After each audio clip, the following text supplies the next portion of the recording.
Irongo sakana we kangu Ewo sada ema ya tumbuli salu salu Irongo sakana we kangu Ewo sada ema ya tumbuli salu salu Ewo sada kema ya tumbuli salu salu Irongo sakana we kangu Ewo sada kema ya tumbuli salu salu Misa mbolo bina katala mena Luvei viti ena ndoa tale na ngauni nonta be mbolo ngodi ena Domoni Kai Yanuyanu ena wata ni vengara bina ngo na pamna viti. Na vitu utuku makawa membaleta na nonta bonolo moni o viti kena wasa Paifika endo marori bina katu ena kena vale ni marori ya makawa se museum wakakena na kena tuku eso. Ia vehir na ndau wakandindike se archaeologist gori sa anduan dia na tabi lewo ena nonton garaba na kena so muni na tuku makawa so marengeta na kena yaya me marore waka binaka kasa mai tikitu ni nonton bulo ni sigindi kuwa na kawa tamata tambusakani ni rawa wekenda menda talebo lesu senta baka sangara na vei tuku makawa numbale tikenda ia au suri tikenda menda ba Roma da vei Dr. Teresi Sorobi Bunindilo me Talanoa manda vei kenda na thakataka mbimbi ya sangara baboli mai ia ni mbolo binaka na leo ipiti o ni pakaronga tiko mai wili talangaki na bekem ni na wewekani na biasa bura-bura wia torna ngonongo mo ba binaka be na nongo weka o Kelevi Abariga na nona bisureti mentonga na nongo itakitaki na nona Porokaramu ngol sarchuka na tek-tek ngo may na Kai Yanuyanu may Hawaii. Nakabalib sara Kelevi na nomo besuriti mai mendo na nongo wakamadhala na bukungani nongo dhaka kena beka o dhakabatiko na tikini ngonongo nambaki rona ndolu rosangabulu. Taumanda o bia wakamadhala teki yaunga na bono dabutumekina na dangunga o Teresi Sorobi Bunindilo au maramani notakalau yawe me kandavu au basu talanga kandavu na koro nuku na tikina o tabuki na nungu tumturanga o nabitala Sorobi na nungu tumbu marama o merseni batu bongitini Sorobi. Keto lewe bitu na bitavini au ngani tondo biketo gastonduan dona tuakangu o Filipe Turanga betu tiko sarango memba engineer tu ni Fiji Sugar Corporation milotoka bunga talangan na be ngangini suka le taka melambasa may raki-raki dendeo ko na rarawai mil sanga me bakatabarang na taka lautoka wakambul sar cukup berto kena maramotina rowena turanga kero na ngone o merseni turanga ke Felicia turanga bakatalaki berto talnaboni tuakangu ula mila tora tikumelotoka bakatalaki no sekius Sorobi ngarawati ko kwando na tambane ni volteki angona na makete lewe suba kala bongo bikim ni sando kilati kumbeka na Sorobi Bunindilo kabadilas yana turanga nganengu kenanto talaga na maramato kangu o bilisi dama bakati ko may langere bakawati na yan totoka may moade iyo bakawati na koro na musikoro na buno bakaturanga na buke na turanga watingu o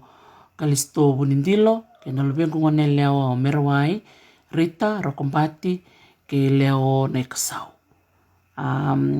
to samiti ko bolingo Hawaii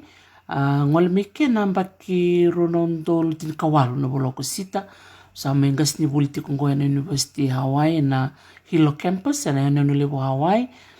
ya simperno ngol mike awa daka tu bangas ni pula na University Meokalandi tiko umena ronondo tin karua medabana nungu ngole mai tiko talanga nambaki ana nungu mai tiko bona kami bakatabar talanga na nungu bakadindike ni nungu PhD na research na nungu wakindikeva na be o makawa may viti ra sa tungo na be balni o makawa na be se vura na museum kira na babalang iyo wati ko buta kata kasara na bakitin ka dio sa lukawa may na Fiji Museum sa na balni o makawa ko tiko na Thurston Gardens klabu ga bikim ni na sa ando ngolimbe ka kina na ngono ni se wulimbe ka kina na vi primary school sa na secondary school iyo wati ko buta kata kamikya tiko busa kami ng boto ni tutuera awa may takataka kaya din nung kumate ni tutu ni takataka na graduate trainee ni archaeology. Ayan natin ka dito sa lukaba. Siber nung kumay tour na takataka awa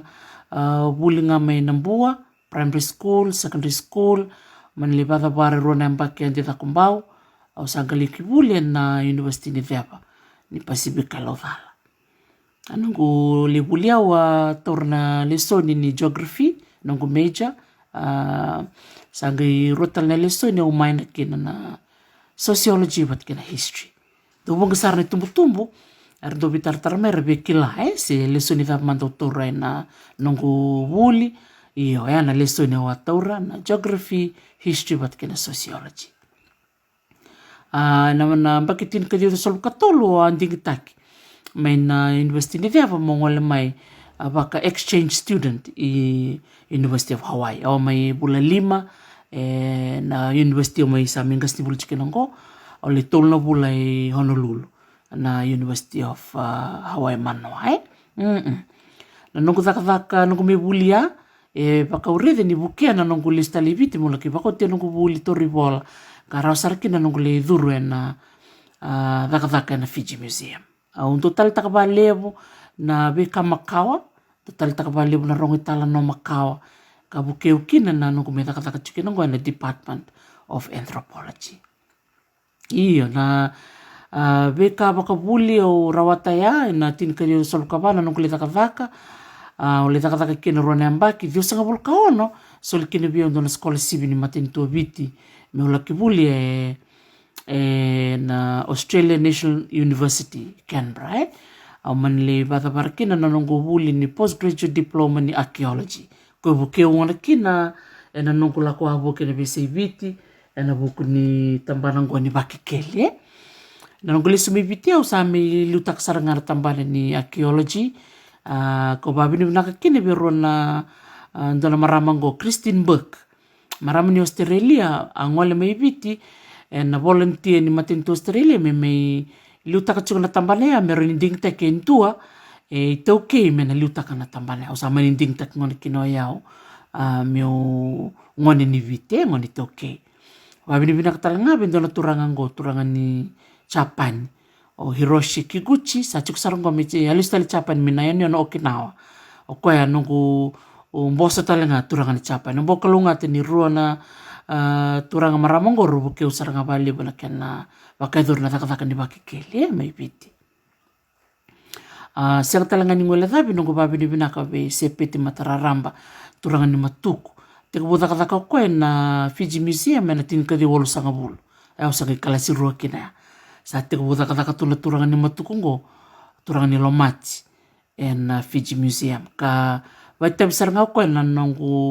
wakatabulidi na dhaka ni baka sa kumuni tukutuku makao kena to dhaka na Bakikeli na biasa ibit ko ngani kino betor na ngonong ko mubabi ni binaka na turangan ko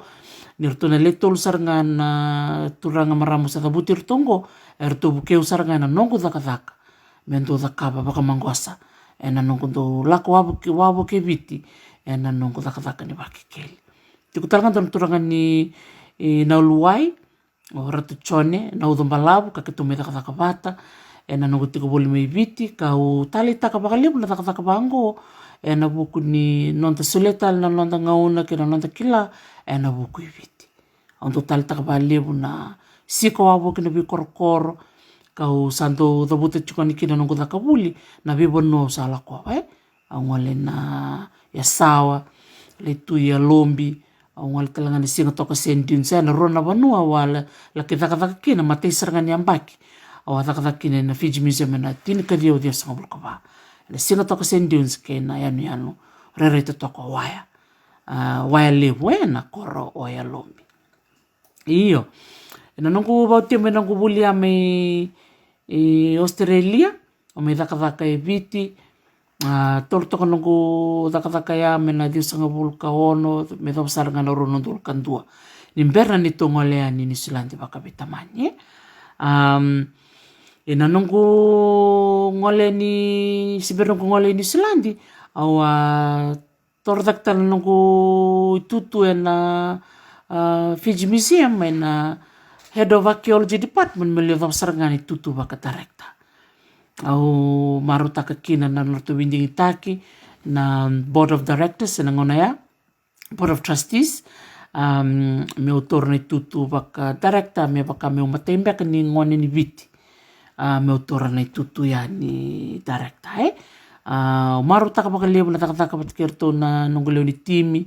leo sar na beka baka dhori, na kena taka na baka keli, baka binibinaka berna archaeologists na bese burubura me Canada, Amerika, Japani, Varanise, New Caledonia, Australia, New Zealand na nonda ngoleani, meralaki dhaka kakituli dhaka batsarkin. Ena buku ni dhaka tarabango, au kila ni yangasara, ena kena dhaka tikungo na wuli, kau dhaka tikungo na Talanoa with Dr. T, ena nongu baka sokara listali chiko nongu baka binibinaka, kena beka madhala mai na baka nindike, ena besa ibite o sa dhaka kena. Au marotak sarba lebu na nonra sema tiku mai na turanga marama, kira na dhurubongone leo kira na ngone, na nonra baka binibinaka tiku mai na Talanoa with Dr. T, ena ibata ni buli kena beba kararama take, ko baka itabitu kena ngo babinibinaka bali wike muni Kelevi, na nomu nindo biba kokotaki, nomu nindo sileti kumaina nomu ni bosa ni biba kalangangata na nomu do dhakabuli. Ngosar ngan bata una numa,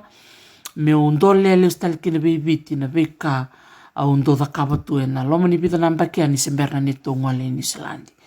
Ina nungu ngole New Zealand, au sangaliki bako teka na nungu masters degree ni anthropology, wala kita kabe na University may Waikato, University of Waikato na City level Hamilton. Kau manlewa kayo titalanga na nungu PhD na University may Auckland na Pacific Studies, Center for Pacific Studies. Ka bilu tekituki na nangona ya o Walter Fraser, o katalanga kina o Dr. Damon Salesa, ka may nungu supervisor kina o Dr. Stephen Ratuba, turang ni Nayoti,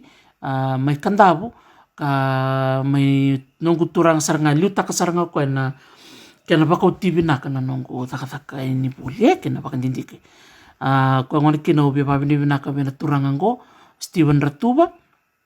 sa liuta ka sarchungango ko na tambani anthropology may na Department of may na University of Canterbury, may Christchurch, may New Zealand.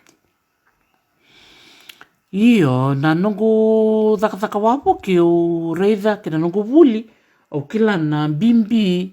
ni beka baka vuli ngomo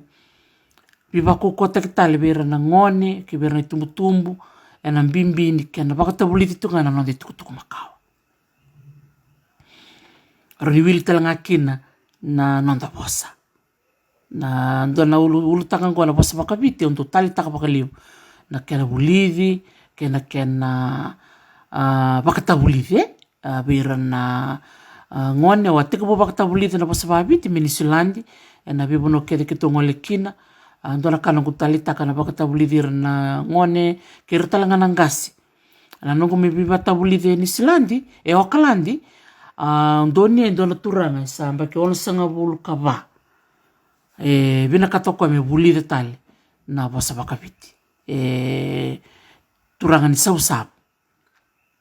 Uri ngone kini kan na nonda buli, buli ni buli tordake, se buli ngani bosa bakabiti, se buli da bangai da bina katementa takaba. Seng ni baka yala na nonda ambaki ni mbula. Yando na biba ungete o na numa meu wa sebi kende ni kuwa memba leta tiko na ulutanga ni buli. Sono ngauna enda na yalolele imbeka, sono ngauna enda na rongo bosa mbeka bira sarangana we kanda, ena loma sarangani bubali, Ko ngana kina o be babidi binaka na virto na nongoleo ni bubale e na nonra to vito ko ni biau me ro ni bakauti kina na nongo buli pero na nongo tumbu bakatalanga kina nongo sami bakawati rau saranga na lubengu kena turanga nito turanga uli ni bale e na nona vito ko ni biau mo bakauti na nongo buli me thap mai na tikina nongo e na nongo dhaka o nanuma ni kambimbi mo bibongit kini be kenda na kawa ito ke wakatalanga kini be ira na kawa waka Paifika en na bimbi ni nonda mararo en beka en da keleten kina doya na nonda bosa na nonda sulu na kenda kakana na nonda tali kena nonda sibi na beka baya dona kango ndo tali takabagalio o ndo tali ndo biba ongeti beira o kema misota bata e na nongo dhaka buli tu minisilandi o sasureti mo laki bibata buli talanga ni University ni Domoni Paifika na baksa oti o babini binaka be Dr. Crescentia Francis Koya e na nona bisureti mo laki dhaka buli berto nango vida na ngani buli arto dhaka batiko na certificate ni Pacific Cultural Heritage Management o tali takabakalibu ni arto le 5 na ngani biti arto buli tiko na ngonea kau kila ni ngondo na ngoni sala me o wakasukali stale na bei susu ke viti e na nongo biba ongeti beira na ngone bei biau ni rauni ni kila ni irango na bisa somitaki ngondo na biba ka ongeti o bina kata me o sea beira ke na bitambani dhaka satu kinongo na tambani ni mbula ser tambani lawa maybe kitongo na tambani ni heritage management ko ngani kina ni kimami tos chukana mbaki e ngandre vike mami ke bukeira na ngone ra ke tumba ke mai la non ra ko ngeti mer na biso mite ke mai me tiku talanga bir na bimbi ni non ra tango maka se mararo na beka and the kelitani kina na kawa itu ke anda na kawa baka Paifika bunga na kaida dor menda vimbitaka menda ninda duindui o kenda me bir na kanda me sia enda duindi o kenda me bir na kanda me Afrika kanda me Europe se o irna we kanda ina sana baka Amerika ko ni kina bimbi kini bi kenda e viti kena buno baka Paifika menda marro ya katagomaka na bika ende keleten kina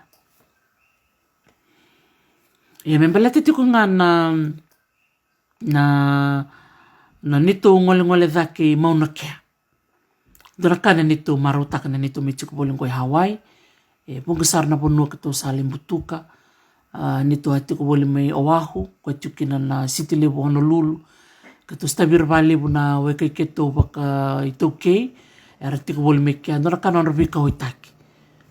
basar sarte keto ra babikil keto to la bubal na leon ni lobo dona kana nortondo bika hoitaki bubal na buli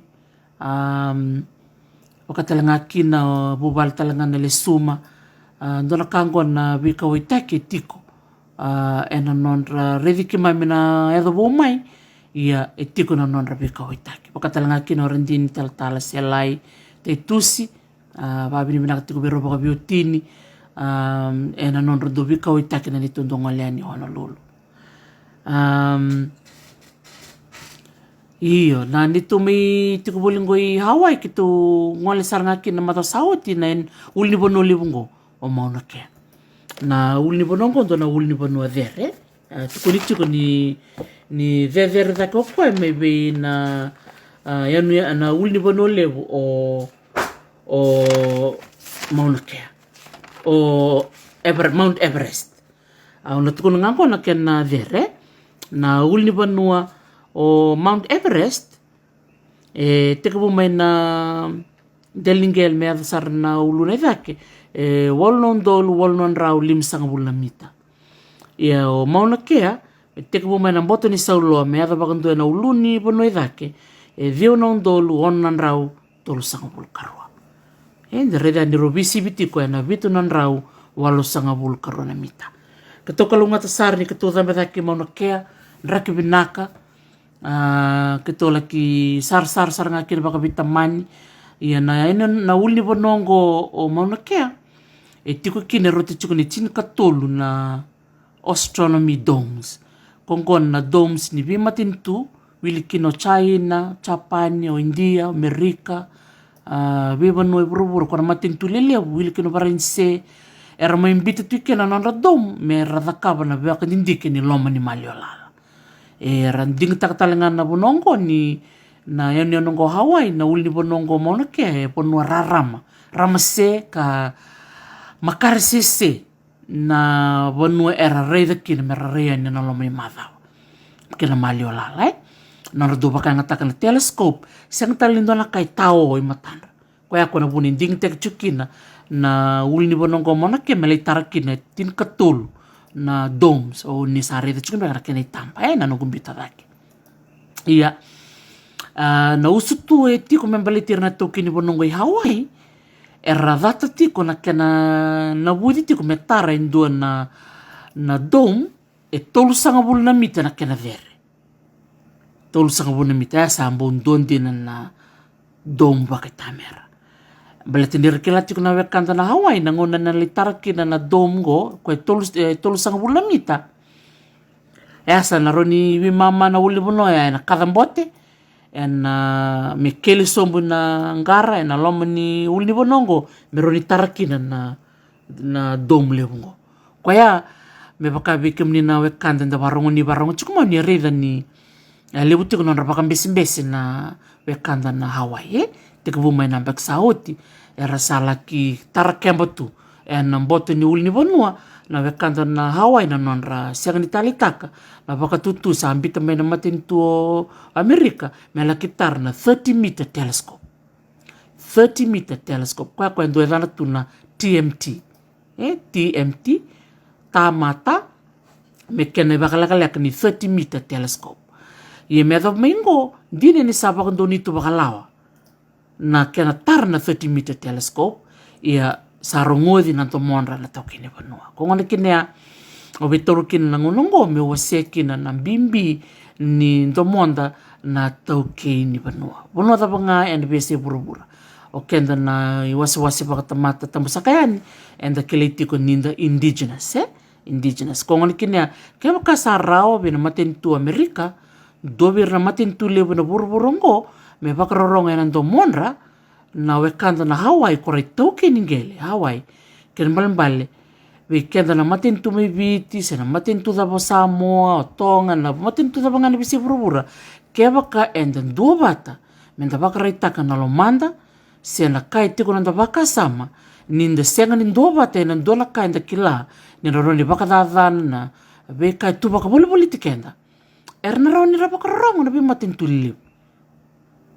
Veitali rakoto me peka mai na nonra milioni se na nonra bilioni. Ninda sandobata na leo ni banua ende toke erna bakarorongo na be matentu lele. Konga ni kinea o beo sekina na nitu ngale taka baka bita mani ki mauna kea. Baka bolu saranga be keto me keto. Baka sama taka baka titombu na isea mai tiko be keto kina banua romani o biti. Keto isea mai ina mbuke keto isea mai ina dholase ke toreda ngona kina na bimbi ni nonda dhaka bata na turanga maramai toke mai banua. Na neto ngolengo i mauna ke toreda na bimbi ni uli ni banua ngondina so era kaya veira na babalanya beka era tukona ngor na uli ni banua wala nga ia veira na kandi toke Hawaii senga ni uli ni banua wala nga veira era wili kasaranga me baka mendua na nonra i tumbu. Era wili kasaranga me baka endo beira na nonra ngasi. Ni oira na uli ni banua se kau se manu era sema tu ki na banua era dabutu mekena. Kongani kine matalia sarviau na nungu reida na nonra thimbitaka na nonra uli ni banua oira na wekanda na Hawaii. Ngondo na ka au bia bakongit ke kina na wekanda mai biti o ke muni na wekanda ni bakaronga tiko mai na bese burubura na nonda tango maka na nonda beuli ni banua menda tango maka na nonda udhiwai tango maka talenga na nonda be manu buka se bera manu abaiba se meada mananga bera manu sumindi tu weekend na kokoa menda tango makira menda maroroya beletena be kambula bakaongo se mati kenda lesu ki na Vira nantangasi sa lenga. Sa otiani na nonra mbula na teli burburongo. Ia se tunga se whakamawe tu na nonra mararoya. Na vei ulu ni vanua, na vei uthi wai, na ngele, ke na vei manu so, and the sabi Talanoa takatiku mai. And na nongo I wata ngo ni Talanoa with Dr. T. Au ni taka ni nindo marau takatiku mbeka, na wakarorongo mai. Dina ni tiko na nongo wakatutungo me nonra Porokaramu ngana ngoni, ia urede ni bunga sarvi kenda nang kasi dake, o ni tali takatiku mai na nongo ni wakarorongo, Au marau taka, na no vikem ni nando wakambula mai, nando wakabinibinaka mai, au dhingoma. Keto dhingoma wakabubale, na yalo binaka na nomu nindo wakambula tiku mai. Ve keto, kena wakabinibinaka, na neto dhakabatiko na wuli, menda wuli kevekina. Iyo, na bimbinga ni nonda mararoya, na nonda itovo, kena nonda vosa, kena veka inda keliteni kina se matangona kina uli ni vanongo mauna ke, Veira na wekanda na Hawaii, na uli ni vanongo mbula tu veira. Na nonda rai, wakaya dhani, tiko na kena Talanoa makawa, tiko na kena sere, tiko na kena wudhu. Ona se mata listala ngai viti, au kila ni bunga weekend mai viti, enda kila talitunga na nonda vi uli ni vanua, na nonda vi wudhi wai, tu na kena Talanoa makawa. Tu na kena sere, tu na kena wudhu. Kongona kina, au toru chikina ngonongo mbole kina vira na itambangoni. Kora wakarongo tuku mai na singa ni kua, mera taure na ngonongo ni resetu na ngona ni COVID-19 kariwa, kerau ni rabe Talanoa kina kairna nonra itumbu turanga, tumbu marama, ke waka soba ira se mbula tiku mbeka na tukandra, ke nambundra, soli sarangana ngonongo me rabe Talanoa kina.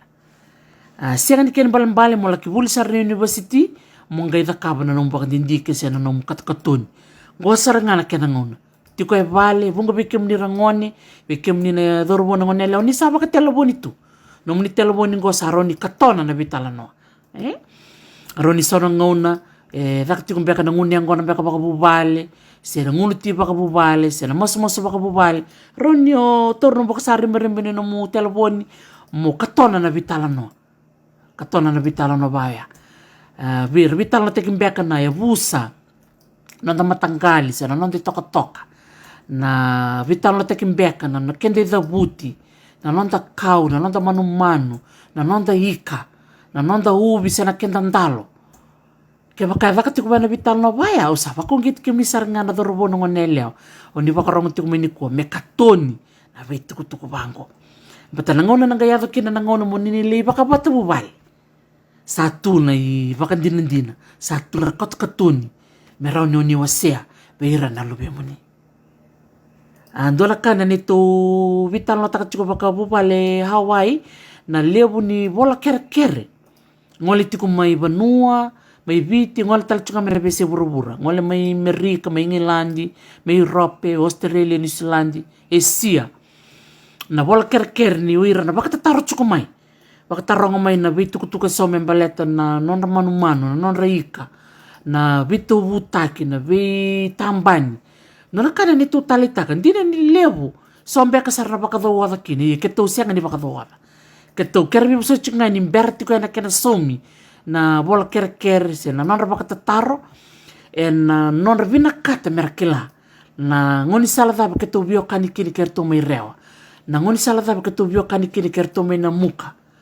Ngoni sala dhaba keto bio kani kini kerto na wekangu mai mbau. Na baka tataro baya, keto marau taka. Ngoi, wakini mbale-ngo, ni sa vingomi, na dhakavuli dhakatiko na ibata ni Talanoa we Dr. T. Kau ngana kina ube taura na tiki na ngonongo, me ubaka binibinaka na bukundra to na nungu mata bubale, o tamay rokombati batike leo, na solitu ni ngauna, viketo na bimadhawa, tolu na kalasia na bimadhawa, ngo sa kadeo ni madhawa ngo, na madhawa katumai sa katini ni madhawa. Awai ala taka ber na ngone, ni na tini nga na madhawa ni nongu dhakavuli. Ia ngo, sa ngole tiku mai na kere meto mani tiku nga na wuli. Ia, kato na reda mande, me oti manda na tini ni madhawa, sa ngai dhakatalendona i tostoso wou, na buku tiku nga, ni nonda bewa sei kena bewa kararamataki. Kawal sarngaya bikem ni naturangan na maramu ni bakarongo tiku mai au bina katakina mo kerbi bosotia ni bikem ni en nongo me bangalui kemuni tiko en nongo me bewa sei tiko yani bikem ni na ulu tanga tiku ngani buli na ulu tanga ni matabu vale na ulu tanga ni bono dabutu me kina me biti bakatalanga kina nongo biba ka ungeti tiko yani bikem ni na takabati kuna nomu ni buli na ngonongo ni kaku ni alilai ni sasanga taka me hoti na nomu ni buli ni bakatavara baleta na buli endo lava e bungra be katumba so e tue matanda ni da bakoti na nanda buli e bakarara mataka na nanda rai bakarambele utaka na nanda rai endo lava talanga na be matini katumba tu e seta songo tu na ngonongo kongani kina o betor na ngonongo mo baka bini binaka yani be kimni kete sara na nomu ni soleti kuma na nomu ni ngauna menda Veitarotarogi kina en singan lebu ni kua en buku tingani nonda viva kaya longa kitiko en ulu tanga au sata bute tiko ya noya ni berenga ni mai dava na nonda Veitarotarogi ni kua o bea viva ka ungeti nga bikem ni na sando mureti kuna nungu vata ni Talanoa with Dr. T au ni taka ni marotaka na veka kito waseti ko yani na ve ulu tanga lele bulalai and the ve ositu ki na ve madao to thoko and oti na tini na madao ngosa na gaidaka na nonda rele subi and rele subi tiko ni ve ulu tanga kena sanda buli da mai na mateni madao me adoba na ikatini ni madao au sana toran tiki ni ngonongo mi usana waka mwade yani waka binibinak sara ni nandelana nukunuku me na United Arab Emirates me na veitoka itua ke na venuku bula me Hawaii au sa waka mwade tuko yani waka binibinaka ni solubia o tiki ni ngonongo me ndona nongo itakitaki en na Porokaramu binaka ongo au sa waka mwade tuko yani ke na vendali ni abu tambu me viti ke kemni ke na ve matabu vale na ve se burbura binaka waka lebu ningai kalongata tiko.